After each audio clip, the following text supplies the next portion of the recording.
Salut YouTube! Aujourd'hui on se retrouve dans cette nouvelle vidéo dans laquelle je vous ai testé les micros de l'iPhone 16 Pro Max. Allez, c'est parti! Je vous ai enregistré des audios, des vidéos, et oui des vidéos ça a son importance, vous comprendrez par la suite.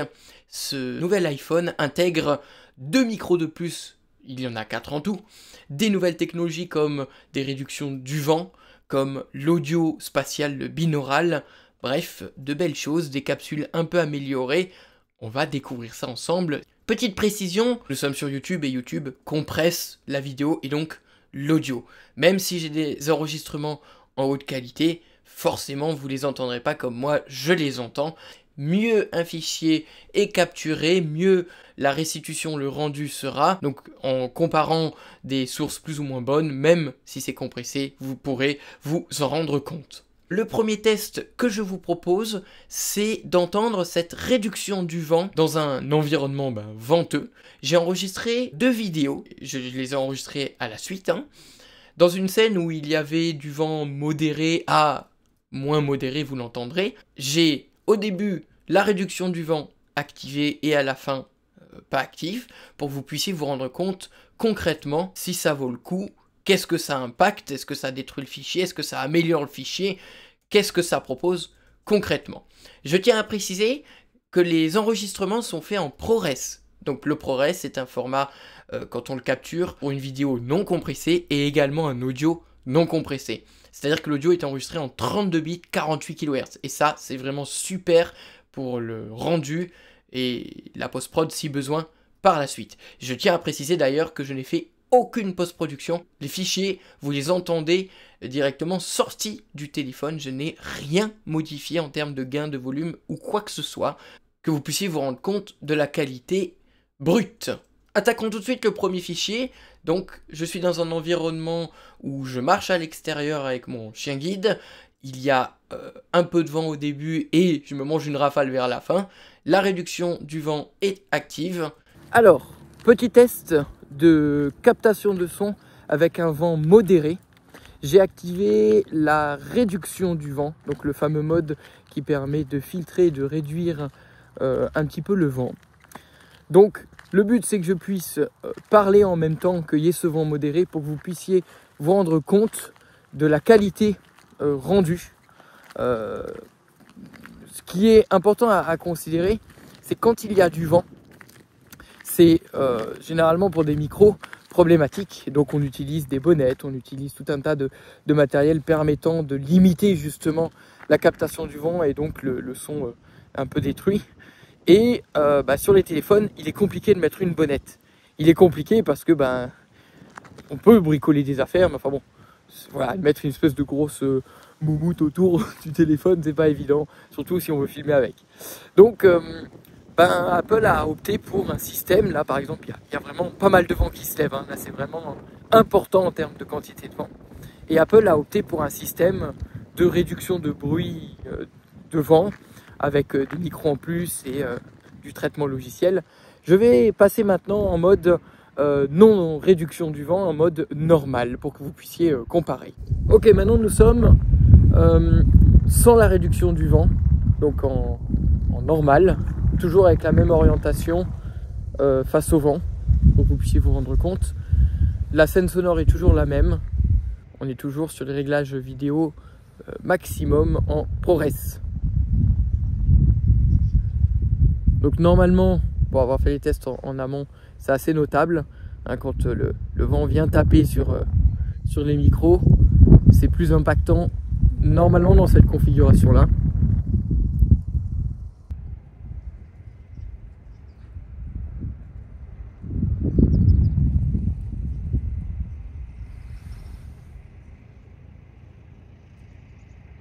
Voilà pour les 2 fichiers. On entend bien la différence. Je vais vous partager mon ressenti, mon avis, mais n'hésitez pas, vous également, à me partager le vôtre. Avec la réduction de vent active, je trouve que c'est très efficace, notamment sur un vent modéré. Au début, je peux vous assurer qu'il y en a pas mal. Enfin, il y a un vent continu. C'est pas des bourrasques, c'est pas des grosses rafales, mais il y a un vent continu. Et ça se remarque à peine. Donc on entend que vraiment le traitement, au début, est vraiment très bon sur un vent faible, modéré. On peut remarquer aussi que la scène sonore, donc le côté stéréophonique, eh ben, reste assez entier. On n'entend pas une destruction du canal gauche, du canal droit, on n'entend pas que ça processe d'un côté plus que de l'autre, etc. C'est vraiment équilibré.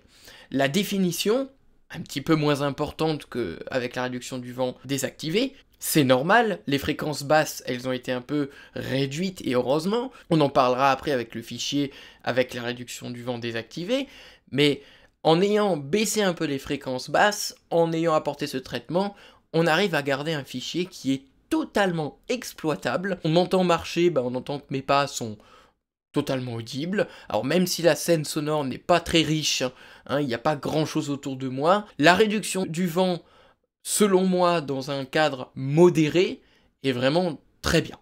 On entend vers la fin de la vidéo que la bourrasque se lève plus sérieusement. Là, on entend que ça attaque un peu plus. Et là, forcément, il y a de la physique. On entend que le fichier est un peu plus abîmé. Forcément, ça travaille un peu plus. Mais je peux vous assurer que, vu le vent que je me suis mangé à ce moment-là et que le téléphone a pris dans la face, il y aurait eu la réduction du vent désactivée, vous n'aurez rien entendu. Passons sur le fichier sans la réduction du vent. Là, le moindre petit bruit de vent s'entend tout de suite, impactant en plus la stéréo. On entend, forcément, le vent il vient un peu de gauche, un peu de droite, voilà, ça s'entend. Et encore, il n'y a pas eu de bourrasque. Le bruit du vent que vous entendez dans l'enregistrement, c'est la même chose qu'au début du premier fichier avec la réduction active, c'est-à-dire là où on l'entendait pas du tout, sur le deuxième fichier, on l'entend. On entend vraiment ces basses fréquences qui tapent, et la variation. On entend que ça plus ou moins intense, plus ou moins fort, plus ou moins... Donc ce vent qui est identique, on va dire au début des deux vidéos, il est tellement perceptible sur la deuxième vidéo que ça impacte même la stéréo, le spectre fréquentiel, on entend qu'il est aussi un peu impacté. Alors imaginez si j'avais eu une rafale comme j'ai eu dans la première vidéo, là vous auriez plus rien entendu du tout. Très bon aussi comme ça, mais le moindre bruit de vent s'entend. La réduction du vent, on a un spectre un peu plus plein, mais pour pouvoir l'exploiter, il faut vraiment qu'il y ait aucun vent. Le test suivant consiste à faire à peu près la même chose, mais cette fois-ci, je suis dans un environnement très calme. Je suis dans une forêt, donc le but pour juger des micros, c'est pas de lui en mettre plein le buffet, c'est justement d'essayer de capturer des sons dans une scène sonore la plus silencieuse possible, pour essayer d'entendre la définition, les détails, s'il y a du souffle, etc. Donc je vous propose 4 enregistrements, vous comprendrez pourquoi 4. Je vous ai fait 2 fois en ProRes, donc audio et vidéo non compressé, et 2 vidéos non ProRes, donc en audio et vidéo compressées en mode standard, pour entendre vraiment la différence de captation et le traitement, s'il change concrètement, quels sont les impacts. Le but de la manœuvre va être d'essayer de discerner si la réduction du vent, je vous le dirai quand elle sera active ou non, impacte le fichier. Donc est-ce que dans un environnement où il n'y a pas de vent, on est forcément obligé d'aller la désactiver, ou on peut la laisser active et l'iPhone gère bien le traitement. La deuxième chose, essayez d'entendre également, alors c'est très discret, essayez d'entendre le côté spatial. L'iPhone capture en binaural, j'ai activé la captation en audio 3D, vous pourrez juger également un peu la qualité des micros, même si après vous aurez des enregistrements vraiment dédiés pour ça. Attaquons tout de suite avec le premier fichier, qui est donc la captation en ProRes, sans la réduction du vent active.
Et maintenant, avec la réduction du vent active.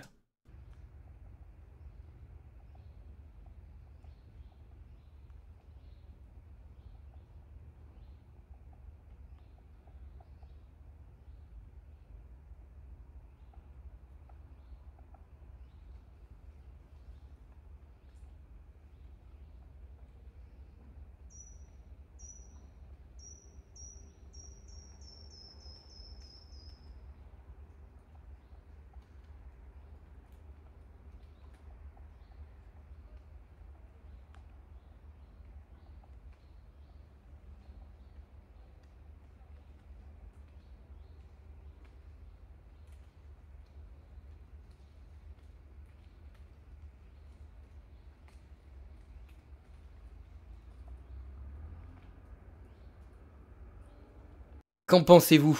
Personnellement, en termes de réduction du vent activé ou désactivé, dans un environnement non venteux, c'est difficile de percevoir la différence. Je sais pas ce que vous en pensez. Que pensez-vous également de la restitution de l'audio 3D? Alors c'est très léger, hein, je vous l'ai dit, mais c'est le but de la manœuvre, pour se rendre compte de la largeur stéréophonique et du placement, on va dire, des oiseaux, des bruits dans l'environnement. On attaque tout de suite le fichier compressé sans la réduction du vent.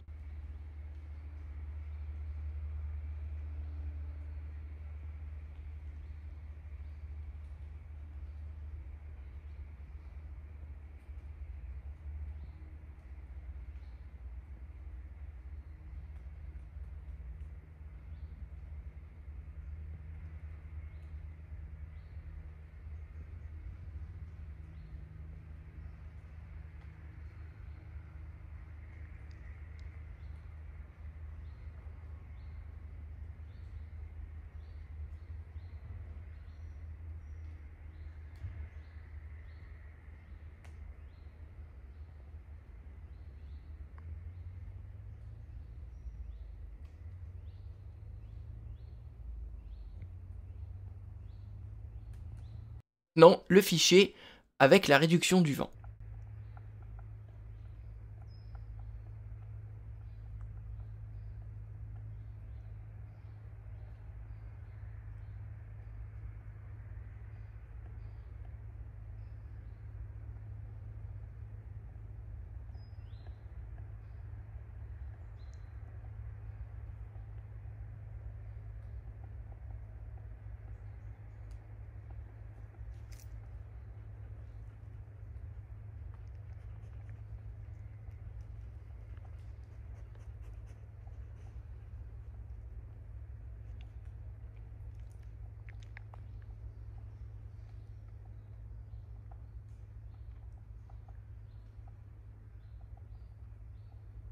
Voilà pour ces deux fichiers.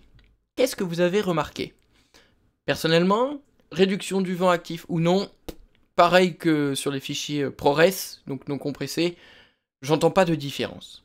Par contre, on entend la différence sur le compressé et non compressé. Personnellement, j'entends la dynamique moins importante. Le bruit du tracteur un peu au loin, on a l'impression qu'il est plus fort sur le fichier compressé, plus discret sur le fichier non compressé. Plus comme moi je l'ai entendu avec mes oreilles que sur le fichier compressé. Mais c'est normal, je vous le rappelle, un fichier compressé, bah ça compresse. Notamment même sur le rendu de la scène sonore. Les sons des oiseaux, par exemple, un peu au loin, c'est très léger, mais on entend voilà, que c'est un petit peu compressé. Par contre, le champ stéréo, il est pas mal. Moi je trouve qu'il est quand même bien justement travaillé, bien conservé. C'est discret, mais ça reste vraiment pas mal. Là, on était sur des fichiers vidéo, les amis. On entend que la captation audio, elle peut être ou compressée ou non, avec cette réduction du vent ou non. Donc, pour cela, pour la réduction du vent, il faut passer par des fichiers vidéo.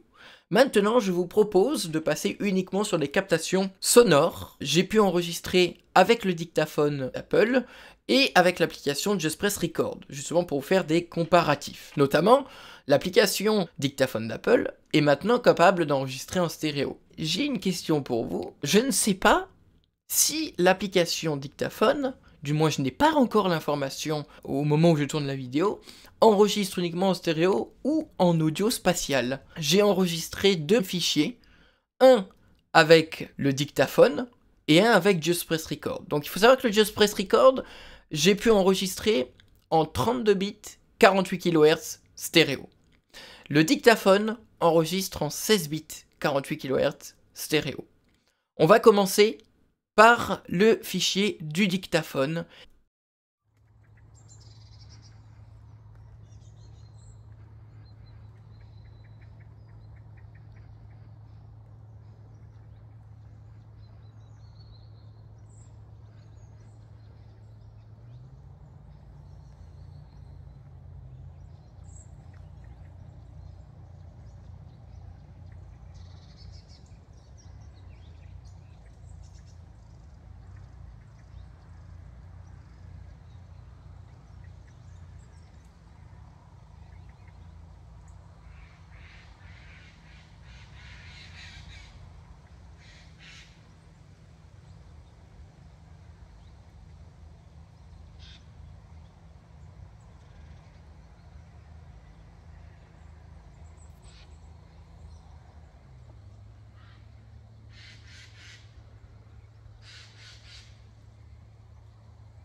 Et maintenant, le fichier enregistré avec Just Press Record, je l'ai enregistré juste après celui avec le dictaphone.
Qu'en pensez-vous? Moi j'ai l'impression, mais est-ce que c'est placebo, je sais pas, que l'enregistrement fait avec dictaphone d'Apple, on dirait qu'il y a un peu d'audio spatial. Est-ce que c'est vraiment mon esprit qui me joue des tours? Je ne sais pas, dites-moi ce que vous en pensez. En tout cas, dans les deux cas, moi je trouve que la captation est très bonne. Ce qu'on entend complètement sur la gauche, c'est une machine qui est en train de vendanger, hein, si vous vous posez la question. Le but de l'opération, et j'ai fait exprès, je voulais vraiment ce côté très différent en termes de sonorité. Le but, c'était déjà de se rendre compte de la largeur stéréophonique, ensuite de la profondeur en dynamique, en fonction des bruits des oiseaux plus ou moins faibles, forts, etc. Et la qualité concrète des micros. On entend que, forcément, Just Press Record qui enregistre en 32 bits, on entend que la dynamique est plus importante. Je sais pas ce que vous en pensez, moi je trouve que le fichier fait par Apple, malgré qu'il soit en 16 bits, je le trouve vraiment très bon. Le fichier, quand je l'ai récupéré, c'était du Apple Lossless. On n'était pas en AIFF, par exemple. Là où sur Just Press Record, j'enregistre en AIFF. Je suis très très très surpris de la qualité que nous rend le dictaphone en 16 bits 48 kHz face à un Just Press Record qui lui fait du 32 bits 48. J'ai l'impression qu'il y a un peu de traitement aussi derrière. On peut constater que le bruit de fond, mais vous allez l'entendre sur les enregistrements suivants, le souffle des micros, notamment sur Just Press Record, est pour moi imperceptible. La stéréo est vraiment très bonne. Je trouve qu'elle est plus pleine que sur les anciens iPhones. Elle paraît un peu plus large, mais elle paraît plus détaillée et précise. Vous l'entendrez plus sur les enregistrements par la suite. Passons à l'enregistrement suivant pour continuer à juger de la qualité des micros. Donc les enregistrements suivants ont été faits avec Just Press Record en 32 bits 48 kHz. Stéréo bien sûr. Donc le premier enregistrement consiste à se rendre compte du rendu vraiment des capsules. Écoutez ça.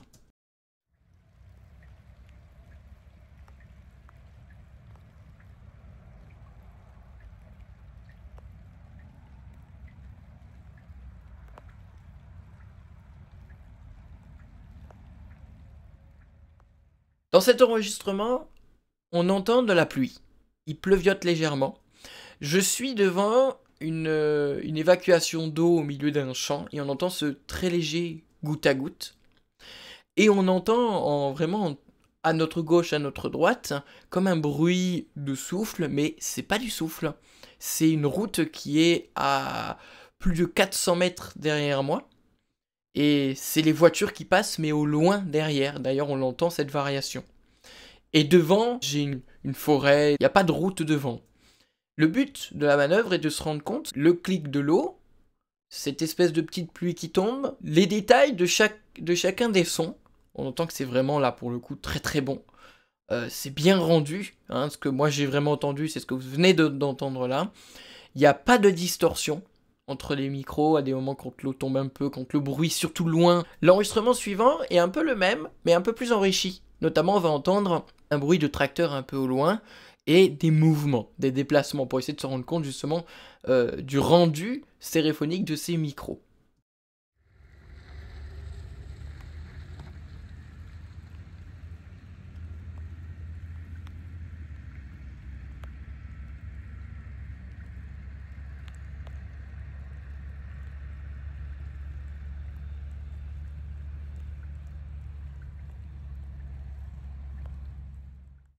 Donc, si vous remarquez bien, il y a plein d'informations dans ce fichier et pourtant il est vraiment peu fort.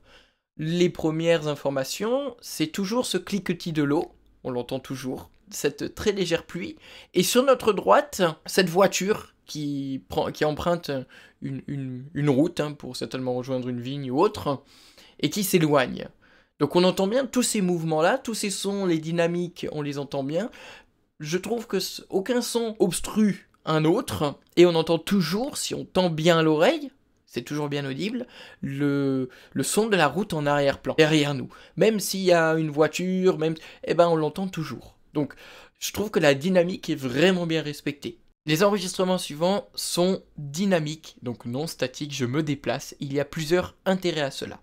Tout d'abord, de juger du rendu des micros, donc du son qu'on peut entendre pendant que je me déplace, le traitement du léger vent qui pourrait taper sur les capsules, comment l'iPhone spatialise les éléments autour de moi, comment il nous rend une scène et un spectre sonore.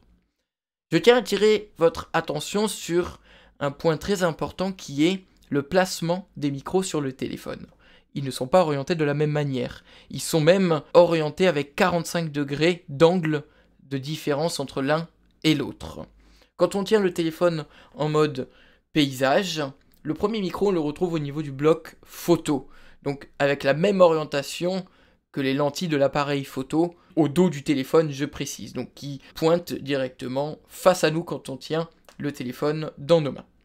Le deuxième micro se situe à gauche du connecteur USB-C dans la petite grille, donc on peut bien remarquer effectivement qu'il y a un angle de 45 degrés. Pour se rendre compte s'il y a une différence au niveau de la captation et du rendu sonore, je vous propose deux fichiers audio avec la même scène sonore, mais la première scène, je l'ai enregistrée dans le bon sens, c'est-à-dire le micro de droite qui capture la scène à droite et le micro gauche qui capture la scène à gauche.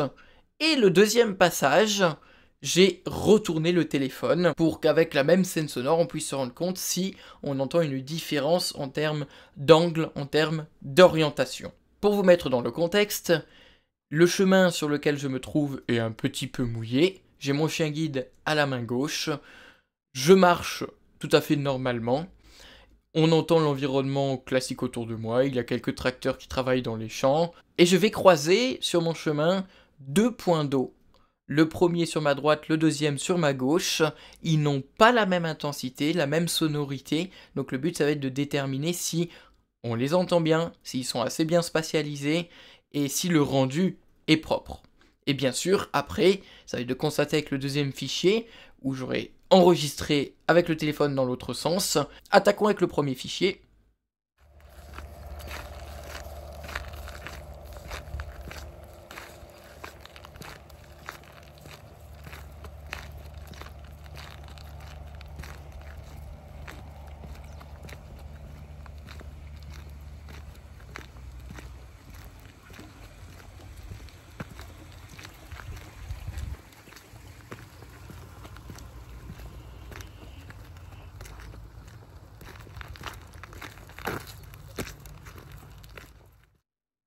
Et maintenant, la même chose avec le téléphone à l'envers.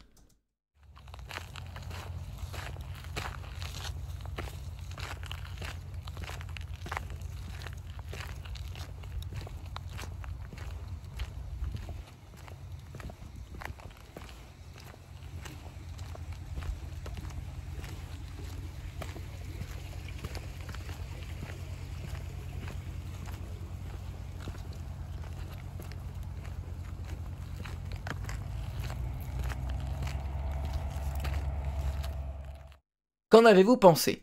Je tiens à préciser que je n'ai pas inversé la phase du fichier pour mettre le canal gauche à droite et inversement. Non, le but était vraiment d'inverser la captation, donc de retourner le téléphone pour essayer de se rendre compte, oui ou non, est-ce qu'on entend la différence d'orientation des micros. Il faut savoir que les micros sont des capsules omnidirectionnelles, c'est-à-dire qu'elles capturent devant elles, mais autour d'elles, ce qui facilite aussi la chose. Si c'était des micros cardioïdes qui ne capturent que devant eux, ça aurait peut-être été plus audible. Cependant, moi à l'écoute comme ça, j'entends pas de différence. J'ai pu comparer avec d'autres prises que j'ai pu faire, etc. Et c'est difficile de dire, tiens, j'entends l'orientation de ce micro-là, j'entends que ce micro est pas orienté pareil. Après, attention à l'effet placebo, et c'est ça aussi le piège. Le fait de savoir que les capsules ne sont pas orientées pareil, ça pourrait orienter notre jugement, notre compréhension de la chose. Donc j'essaye de faire au mieux que je le peux pour essayer d'écouter et d'interpréter ce que j'entends et non pas ce que je sais. Sur ces fichiers-là, j'entends pas de différence d'orientation et de captation. J'ai essayé avec d'autres prises plus ou moins rapprochées, plus ou moins précises, et c'est pareil, j'arrive pas à vous dire, oui, j'entends que le micro droite est pas orienté de la même manière que celui de gauche, ou inversement. N'hésitez pas à me dire vos ressentis et ce que vous en pensez. Bon courage pour ne pas se faire avoir par le placebo. Concernant le rendu, il y a pas mal de choses à dire. Personnellement, je trouve que c'est très équilibré. Que ce soit le bruit de mes pas, les pattes du chien qui sont beaucoup plus discrètes, que ce soit le bruit environnant autour de moi, que ce soit l'eau quand je me rapproche ou quand je m'éloigne, les dynamiques sont vachement bien gérées. Il n'y a pas quelque chose qui fait tâche par rapport à autre chose, du moins, je trouve que c'est très réaliste. Concernant le côté spatial, on situe bien les choses. C'est naturel également, on entend le tracteur un peu travailler, on entend mes pas plus au centre, le chien un peu plus sur le côté. Quand on se rapproche des deux points d'eau, on remarque bien leur placement, on entend bien que je passe au milieu des deux finalement, on entend bien la différence également de dynamique, et ça le téléphone le fait très bien, c'est-à-dire la dynamique entre celui qui est à gauche et celui qui est à droite n'est vraiment pas la même. Celui à droite, il est beaucoup plus grand, plus fort, plus proéminent en termes de sonorité, qui celui à gauche est plus petit, plus doux, voilà. Et ben je trouve que le téléphone le rend bien, en termes de fréquence il le rend bien, c'est bien restitué, c'est bien audible, c'est bien clair. Après, la gestion de l'air autour du téléphone, je trouve qu'elle se fait bien. Naturellement, comme je marche, ça génère un peu de courant d'air autour du téléphone. On entend qu'il travaille un petit peu, notamment à des moments qui filtrent les basses fréquences quand l'air est un peu plus important. Mais en règle générale, je trouve que c'est très correct, ça s'entend mais un petit peu, et ça n'impacte pas réellement le fichier. Également, ça n'impacte pas trop la stéréo non plus. Et concernant la stéréo, justement, quand je me rapproche des points d'eau, on entend bien qu'ils sont déjà à leur place. Plus je m'en rapproche, plus ils prennent bien la position un à droite, un à gauche. Et pareil pour l'éloignement. Pour moi, un rendu équilibré, que ce soit sur le plan fréquentiel ou stéréophonique, est totalement exploitable quand on se déplace. Alors après, il faut pas qu'il y ait non plus des bourrasques devant, parce que là par contre, ça va plus impacter votre plan spatial et plan fréquentiel. Continuons maintenant sur l'aspect son très lointain. Je vais vous faire entendre un passage où on entend pareil, ce même style de scène sonore très, très basse en termes de volume, etc. Mais au loin, on entend les cloches d'une église. Tendez l'oreille et essayez de discerner également le restant de la scène sonore.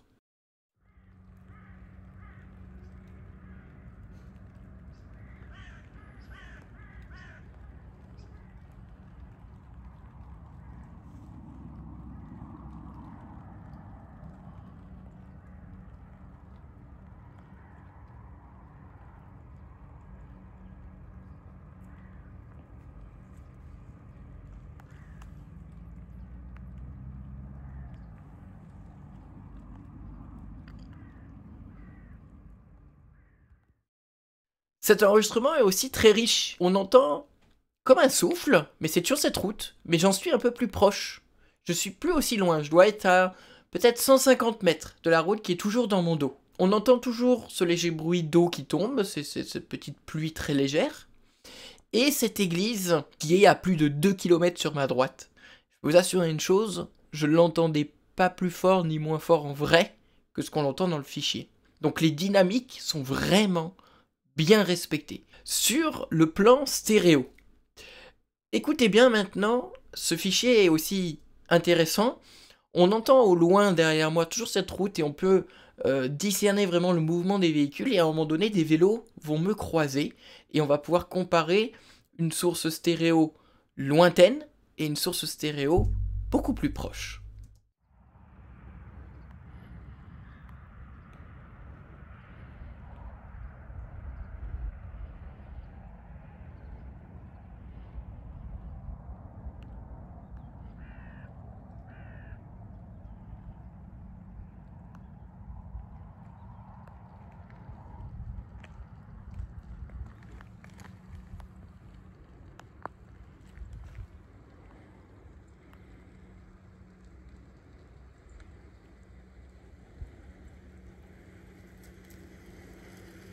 Bonjour. Bonjour. Excusez-nous. Il n'y a pas de souci.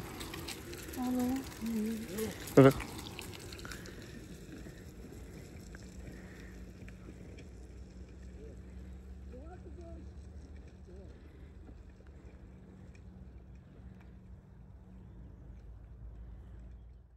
On entend bien au début le mouvement des véhicules au loin derrière, mais c'est impressionnant parce que c'est tellement loin et pourtant c'est bien retranscrit. Donc vraiment, c'est l'apport du 32 bits qui fait ça. Un son si faible, bien retranscrit, on entend bien les oiseaux aussi devant. Donc on entend que la stéréo est bien respectée au loin, voire même quand les vélos passent, on discerne bien les vélos avec toujours ce bruit d'eau au sol, on entend les personnes parler. Faut-il quand même reconnaître que la stéréo est vraiment très bonne, le placement des éléments est vraiment très bon, il n'y a pas de creux au centre, quand les vélos passent, on respecte vraiment le champ stéréophonique, les définitions sont vraiment, moi je trouve très très bonnes. Le dernier fichier, il est très court, c'est pareil, c'est une voiture qui passe pour essayer de se rendre compte également du champ stéréophonique. Écoutez bien.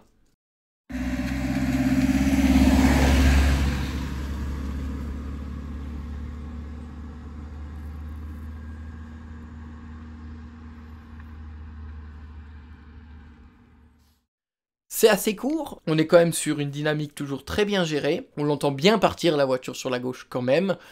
Bref, pour moi, je trouve que pour un téléphone, je ne sais pas ce que vous en pensez les amis, mais je trouve qu'Apple nous propose quelque chose de très bon. C'est sûr que on peut pas venir comparer ça avec des micros qui valent plusieurs milliers d'euros, c'est pas pareil. On peut pas venir comparer ça non plus avec des micros mains spéciaux, avec des grosses capsules stéréo, c'est pas pareil. On va juste remettre les choses dans leur contexte, on est sur un téléphone qui a vocation à être capable de faire le mieux qu'il peut de la captation vidéo et donc audio. Concrètement, on a des très bons rendus, que ce soit sur les micros, en termes de dynamique, de stéréo, d'audio spatial, moi je trouve que c'est vraiment très propre. En réduction du vent, c'est très pratique.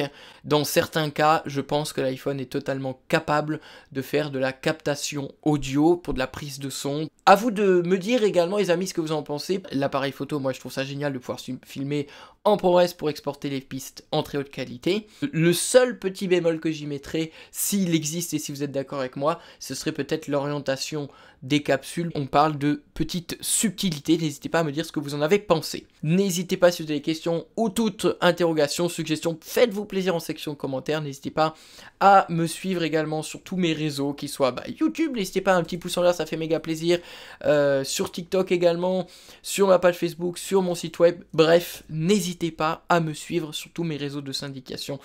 Pour moi, c'est tout aujourd'hui, les amis, je vous dis à la prochaine, salut, bye bye.